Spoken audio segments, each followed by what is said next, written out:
श्रोते हो, गदिमांनी लिहिलेल्या आणि सुधीर फडके यांनी संगीतबद्ध केलेल्या गीत रामायणात हनुमंतावर आधारित अशी सुंदर सुंदर गीतं आहेत. अशा खास हनुमंतावरती आधारित अशा गीतांचं रसग्रहण सौ योजनगंधा जोशींनी जे केलेलं आहे, त्याचं वाचन मी सध्या करत आहे. त्याच मालिकेत एक दुसरं गाणं आहे हनुमंतावरती आधारित, पेटवी लंका हनुमंत. त्याच गीताचं रसग्रहण आपण करूया. श्रोते हो, मज सांग अवस्था दूता रघुनाथांची या गीताच्या माध्यमातून सीतेनं हनुमंताला जे काही प्रश्न विचारले आहेत त्याची समर्पक उत्तरं हनुमंताने तिला दिलेली आहेत. आणि श्रीराम तिच्या मुक्ततेसाठी निश्चितच येणार असल्याचं शपथपूर्वक कथन केलेलं आहे. हे सर्व ऐकून सीतेच्या डोळ्यातून अश्रू वाहत आहेत.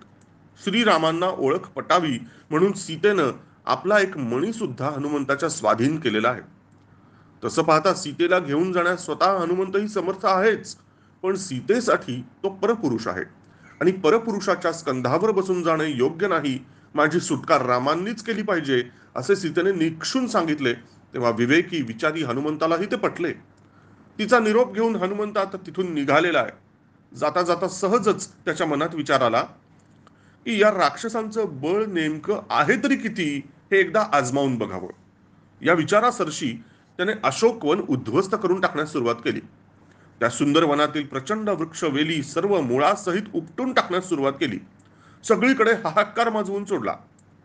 त्याच्या या कार्यात आड येणाऱ्या प्रत्येकाला त्याने यमसदनी धाडले. लंकेच्या कुलदैवताचाही नाश त्याने केला.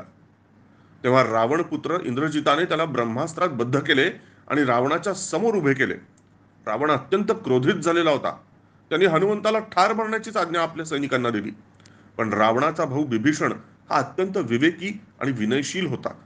त्याने दूताला मारणे हे राजनीतीला धरून नाही असे आग्रहाने प्रतिपादन केले. शेवटी रावणाच्या आज्ञेने हनुमंताच्या पुच्छाला म्हणजे त्याच्या शेपटीला वस्त्रे बांधून राक्षसांनी ते पुच्छ पेटवून दिले. राक्षसांनी हा वृत्तांत सीतेला सांगितला तेव्हा तिने अग्नीचा धावा केला आणि हनुमंतास इजा होऊ नये असे मागणे अग्नीजवळ मागितले.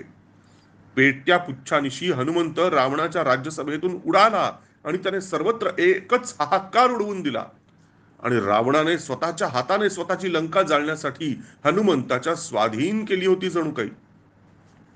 कुबेराच्या अलका नगरीप्रमाणे सौंदर्य संपन्न आणि तितकीच वैभवशाली असणारी रावणाची लंका हनुमंताने एका पाठोपाठ एक करत भस्म करायला सुरुवात केली.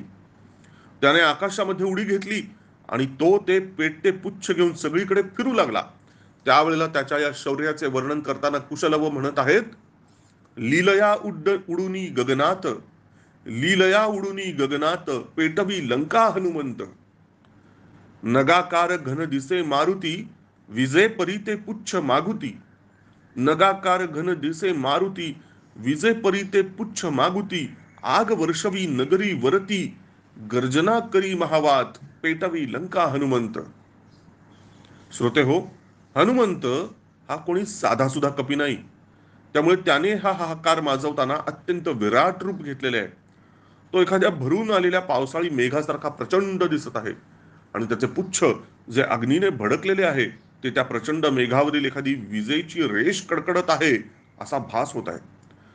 आणि ती रेष आकाशातून रावणाच्या या नगरीवर सर्वत्र आगीचा वर्षाव करत आहे. हनुमंताच्या देहाचा वेग इतका प्रचंड आहे की त्याच्या वेगासोबत वायूही तितकाच वेगवान झालेला आहे. इतका की जणू काही तो सू सू आवाज करत गर्जना करत आहे. आणि या सर्व प्रकाराचे कुशलव अतिशय सुंदर असे वर्णन करत आहेत की जे ऐकून तो प्रसंग आपल्या डोळ्यासमोर उभा राहत आहे. प्रत्यक्ष महाप्रचंड मारुती आपले पेटते पुच्छ घेऊन लंकेवर आरूढ झाल्याचे ते चित्र आपल्याही डोळ्यांना दिपवत आहे. आणि याचे सुरेख वर्णन कुशलव करत आहेत. ते पुढे म्हणतायत, या शिखराहून त्या गेहावर कंदुकसा तो उडे कपीवर. या शिखरावरून या शिखराहून त्या गेहावर कंदुकसा तो उडे कपीवर. शिरे गवाक्षी पुच्छ भयंकर, शिरे गवाक्षी पुच्छ भयंकर. चालला नगर चेतवीत पेटवी लंका हनुमंत. श्रोते हो, हनुमंत आपले पेटते पुच्छ घेऊन रावणाच्या लंकेमध्ये धुमाकूळ घालत आहे. तो कधी मंदिराच्या या शिखरावरून त्या शिखरावर, या घरावरून त्या घरावर, असा एखादा चेंडू उडावा तसा उड्या मारत आहे. त्याचे पुच्छ जिथे टेकेल तिथे आग भडकत आहे. कधी कधी गवाक्षातून म्हणजेच खिडकीतून त्याचे पुच्छ घरात जात आहे. घरातील वस्तू पेटवून देत आहे. असे करत करत तो सगळे नगर जणू आगीच्या विळख्यात घेत आहे. संपूर्ण नगर तो चेतवीत चाललेला आहे. अशा पद्धतीने हनुमंताने लंकेची दुर्दशा करण्यास सुरुवात केलेली आहे. आणि याचे अतिशय सुरेख वर्णन कुशलव आपल्या अमोघ आणि तितक्याच रसाळ वाणीतून करत आहेत. आणि सर्व श्रोते अत्यंत तल्लीन होऊन ते ऐकत आहेत. कुशलव पुढे म्हणतायत, भडके मंदिर पेटे गोपुर, द्वार कडाडून वाजे भेसुर, रडे ओरडे तो अंतःपुर, प्रकाशी बुडे वास्तुजात, पेटवी लंका हनुमंत.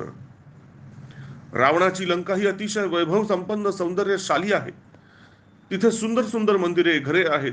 अशा सौंदर्याने नटलेल्या लंका नगरीमध्ये हनुमंताने अग्नीचे तांडव मांडलेले आहे.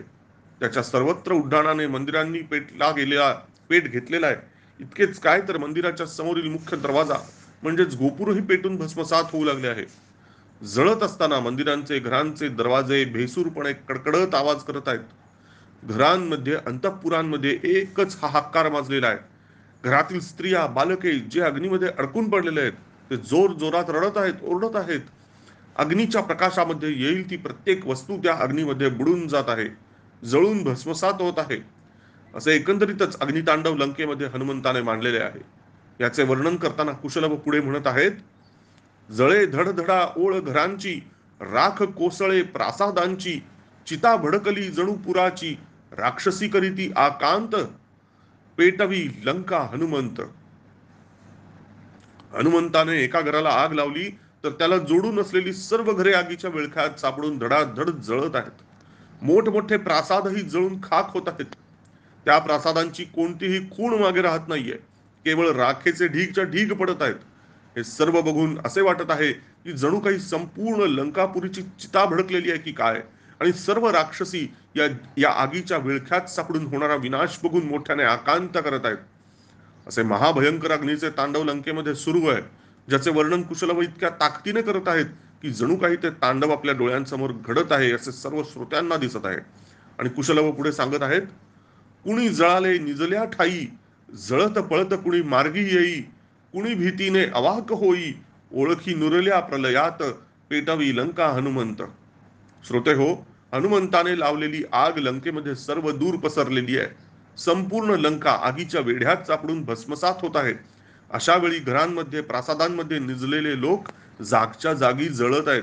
कोणी जळता देह घेऊन जीव वाचवण्यासाठी मार्गावर धावत येत आहे. आणि हे सर्व बघून कुणी भीतीने अवाक होत आहे, घाबरून जात आहे. पण कोणाची ओळख पटत नाहीये. अर्धवट जळलेल्या भाजलेल्या देहांवरून ओळखीही पुसल्या जात आहेत. असा भीषण अग्निप्रलय लंकेमध्ये सुरू आहे, ज्याचे अतिशय जिवंत वर्णन कुशलव करत आहेत. ते पुढे म्हणत आहेत, माय लेकरा टाकून धावे, लोक विसरले नाती नावे, उभे तेवढे पडे आडवे, अचानक आला कल्पांत, पेटवली लंका हनुमंत. श्रोते हो, प्रत्येक जीवाला स्वतःच्या जीवाशिवाय दुसरं काहीच प्रिय नसतं. हे कटू सत्य या प्रसंगातून आपल्या समोर उभं राहतं. कारण आई जी स्वतः वात्सल्याची मूर्ती असते, जिचे आपल्या लेकरावर जीवापेक्षाही जास्त प्रेम असते, असे आपण म्हणतो, ती आई सुद्धा या प्रसंगी आपल्या लेकराला जिथल्या तिथे सोडून केवळ स्वतःचा जीव वाचवण्यासाठी पळत आहे. जर माय लेकराच्या नात्याची ही अवस्था असेल तर बाकीच्या नात्यांविषयी बोलण्यात काय अर्थ आहे. आणि त्यामुळे लंकेमध्ये या बिकट प्रसंगात लोक आपली नातीगोती, आपले नाव, सर्व काही विसरून केवळ स्वतःचा जीव मुठीत धरून आगीपासून वाचण्याचा प्रयत्न करत आहेत. पण आग इतकी भीषण आहे की जे काही उभे आहे ते सर्व जळून खाक होत आहे. त्याचा कोणताच लवलेश अवशेष शिल्लक राहत नाहीये. केवळ राख आणि राखेचे ढीग सगळीकडे दिसत आहेत. लंकेमध्ये हनुमंताच्या रूपाने अचानक कल्पांतच झालेला आहे जणू.